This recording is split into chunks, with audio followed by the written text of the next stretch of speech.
Olá, meu amigo, minha amiga, estamos de volta com mais um Portal do José, hoje com notícias super interessantes e algumas de fazerem os queixos dos patriotas bolsonaristas desabarem. Isso porque, para quem monitora, para quem acompanha as redes de direita, as redes bolsonaristas, extremistas, conservadoras, é impressionante a gente perceber que eles não estão notando aquilo que está acontecendo no Poder Judiciário aqui do nosso país em relação à figura do ex-presidente da República. Gente, aquilo que muitas pessoas pensavam, que estava lá longe, ou seja, a decretação da inelegibilidade do ex-presidente da República, isso está para acontecer dentro de, no máximo, 2 meses aqui no nosso país. A fila está andando, temos novidades em relação a isso, e isso certamente também terá algum tipo de influência em outros julgamentos, mas aí em outra esfera, na esfera criminal contra a figura do ex-presidente da República. Outras coisas muito importantes estão acontecendo também no Brasil, comandadas pelo governo que a gente ajudou a eleger. Então eu vou tentar fundir aqui esses assuntos todos, porque eles de fato se conectam de alguma maneira. Antes de mais nada, quero convidar você que está chegando agora ao nosso portal a se inscrever. Você que é muito bem-vindo, conheça também os nossos outros vídeos. Se você gostar, compartilhe. Não esqueça de dar o seu joinha, porque é muito importante, e os seus comentários também. Se puder, participe dos nossos chats, que todos os dias eu abro aqui entre 5 horas e 5 e meia, e também se inscreva no nosso clube de membros, que é uma forma adicional de você prestigiar aqui as nossas atividades, tá bom? Então, vamos seguir em frente. Gente, olha, é impressionante algumas coisas que estão acontecendo aqui no Brasil, tá? Hoje tem uma coluna aqui da Thaís Oyama, e ela foi muito precisa, eu vou colocar o link aqui para vocês, porque ela é uma setorista de política em Brasília e ela escutou ali o posicionamento de ministros da Suprema Corte, do Tribunal Superior Eleitoral, de outros advogados especialistas em direito eleitoral, e o cenário mais favorável que o Bolsonaro poderia ter na vida dele será esse que eu estou mostrando aqui. TSE deve ter maioria para tornar Bolsonaro inelegível. A aposta é placar de 5-2. Gente, embora o ministro Lewandowski esteja se aposentando agora e no seu lugar seja colocado no Tribunal Superior o Cássio Nunes Marques, isso não significa que a correlação de forças a favor da justiça, ou seja, pela decretação da inelegibilidade de uma criatura que cometeu crimes de uma forma abundante nos últimos anos e, sobretudo, no processo eleitoral, que o cenário irá se configurar de uma maneira muito diferente. Sobretudo pelo relatório que está sendo esperado pelo ministro Benedito, do TSE, que pode colocar situações ali tão claras, provas tão contundentes, evidências tão gigantescas, que isso faça até com que os dois que são considerados bolsonaristas dentro do TSE fiquem com algum tipo de constrangimento e até votem acompanhando o voto do relator pela inelegibilidade do senhor Jair Bolsonaro. Existem vários julgamentos no Tribunal Superior Eleitoral com situações muito menos graves do que aquelas que foram cometidas por Bolsonaro, e os sujeitos que foram colocados como réus nessas ações foram todos declarados inelegíveis. Então, qual é o cenário em termos de calendário? Olha, até esse final de semana, o ministro Benedito, lá do TSE, deve concluir o seu relatório. Já foram abertas vistas para as partes envolvidas, a ação principal está sendo movida pelo PDT, e os advogados de Bolsonaro terão até sexta-feira para apresentar também as suas razões ali pela defesa do Bolsonaro. No final de semana, o ministro Benedito deve fazer o relatório e provavelmente o ministro Cássio Nunes Marques deve pedir vistas, para tentar retardar. Mas só que o pedido de vistas já está protocolado, já está registrado, já está adstrito há 30 dias. Ele não pode passar de 30 dias. Então, o Cássio Nunes Marques vai ter que devolver, depois de 30 dias, a conclusão do que ele verificar ali. E ele pode até não fazer isso também e o Bolsonaro ser decretado como inelegível mais cedo do que a vã filosofia poderia esperar. Então, esse é um fato concreto que não é para ser decidido lá para trás, não. Já está para acontecer agora. Isso terá muitas repercussões aqui no Brasil. Além disso, tem outra bomba, que esse depoimento de vários personagens envolvidos com esse escândalo do contrabando, do peculato de diamantes aqui no nosso país, que acontecerá agora na quarta-feira. dentre esses personagens, a gente tem esse Mauro Cid. Mauro Cid vai relatar à Polícia Federal que ordem para retirar joias da alfândega partiu diretamente de Bolsonaro. Gente, ele não tem como não incriminar o Bolsonaro. Ou ele incrimina o Bolsonaro ou ele se auto-incrimina. E nós estamos falando aí de diamantes. O que ele vai dizer? Olha só, não, o Bolsonaro não falou nada, eu que por conta própria quis pegar os diamantes, trazer para cá, depois eu ia dar para ele de presente. Não vai colar, né? Eu ia pegar os diamantes para mim?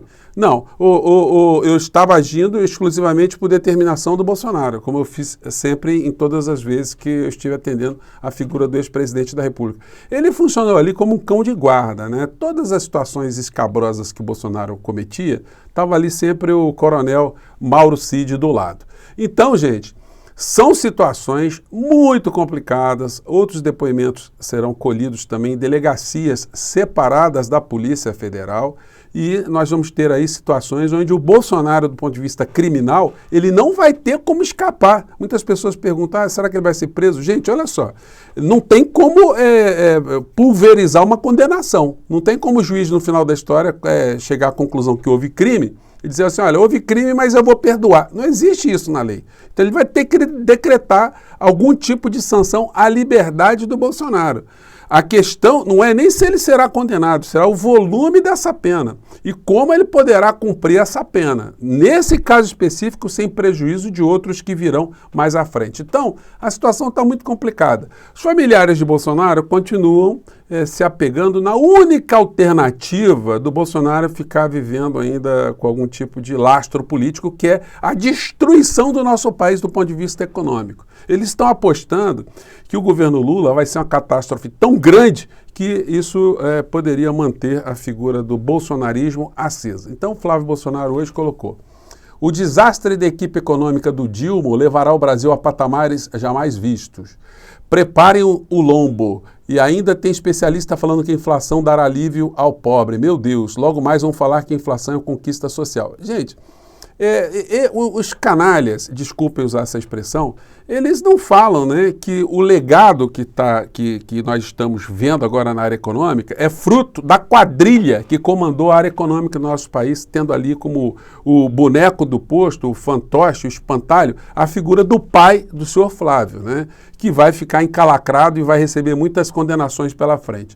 Então, isso reforça toda a atenção do governo Lula de fazer com que a economia seja tão boa aqui no nosso país que ela consiga resgatar tanto dos desequilíbrios sociais, do abismo social aqui no nosso país, que a figura dos extremistas de direita, dos falastrões, dos vigaristas, dos criminosos, eles fiquem apagados. Pois bem, dentro desse contexto, esse fato está sendo repercutido por outros canais que eu já vi hoje.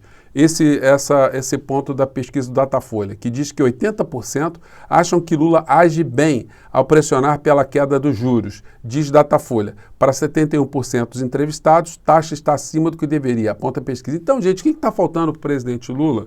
É continuar a bater nessa tecla, porque, como eu já disse, desde quando o presidente Lula começou a levantar a questão do 13,75, de serem juros absolutamente absurdos, isso politiza o debate. Isso faz com que as pessoas discutam o tema, que as pessoas procurem entender qual a influência desses juros na nossa vida.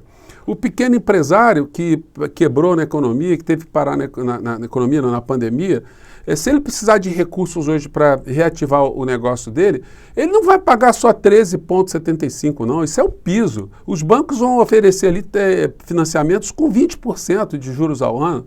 Então, que empresário vai conseguir reativar o seu negócio? Então, nós temos uma trava que está sendo comandada por essa política de juros, e eu gosto sempre de lembrar também, isso não é fulanizar a questão, né?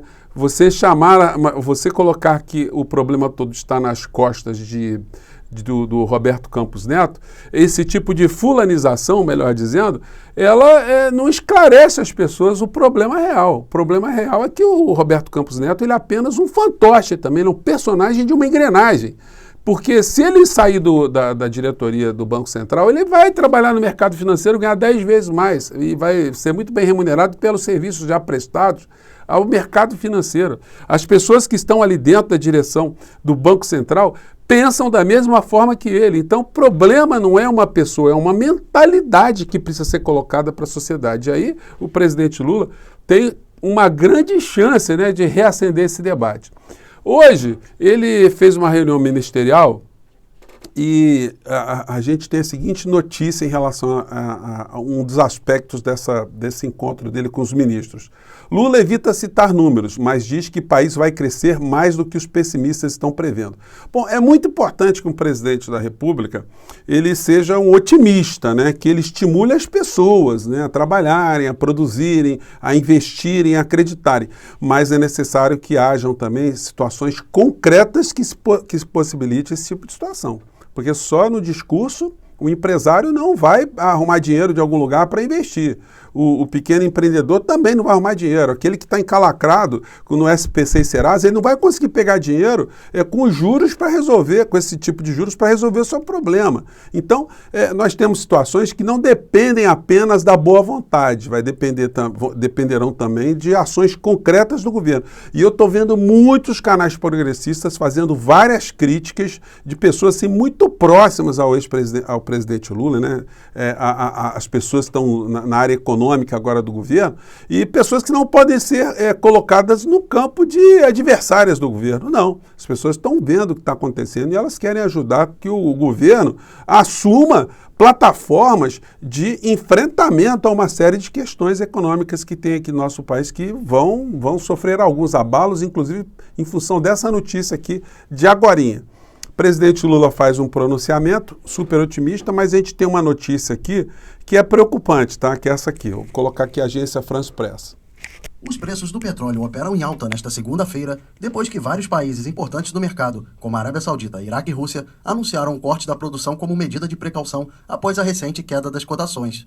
Tanto o petróleo Brent, referência internacional, quanto o WTI, referência para o mercado americano, chegaram a disparar 8% e registravam ganhos de cerca de 6% por volta das 10h30 da manhã no horário de Brasília. O barril do petróleo Brent estava cotado a quase $85, enquanto o do WTI superava o preço de $80. Gente, o que significa isso, né? O que tem a ver uma coisa com a outra? Isso significa o seguinte, que com essa expectativa de termos um aumento no preço do petróleo, o Roberto Campos Neto vai se bobear, querer jogar essa taxa de juros para 14,25%, para atrasar o Brasil, para destruir qualquer tipo de perspectiva de crescimento econômico no nosso país e, por consequente, né, destruir um governo popular, um governo que foi eleito para transformar a realidade aqui no nosso país, realidade do povo brasileiro, e que ficará ali com as mãos e pernas atadas em função desse tipo de comportamento absolutamente antipatriótico, antipovo, anti-Brasil, que essa gente que está lá concentrada na direção do Banco Central está comandando contra o nosso povo. Então nós temos essas duas situações muito importantes que estão acontecendo no Brasil hoje. Em primeiro lugar, o desgaste, né, a corrosão, a fila que está sendo colocada ali para o ex-presidente da República, para ele perder os seus direitos políticos e ir para a cadeia no final da história. E, por outro lado, nós temos um governo que precisa de todos nós aqui fazendo críticas, colocando uma série de luzes, apontando os caminhos, apontando aqui os defeitos, as situações que estão acontecendo fora do Brasil, aqui dentro do Brasil, para que a gente consiga ajudar num debate melhor aqui, para que nós consigamos ter uma nação melhor, né? É para isso que a gente está aqui todos os dias, né, gente? Mais uma vez, um grande abraço, obrigado por vocês estarem comigo até agora e vamos seguir em frente, tá bom? Mande seus comentários para cá. Tchau!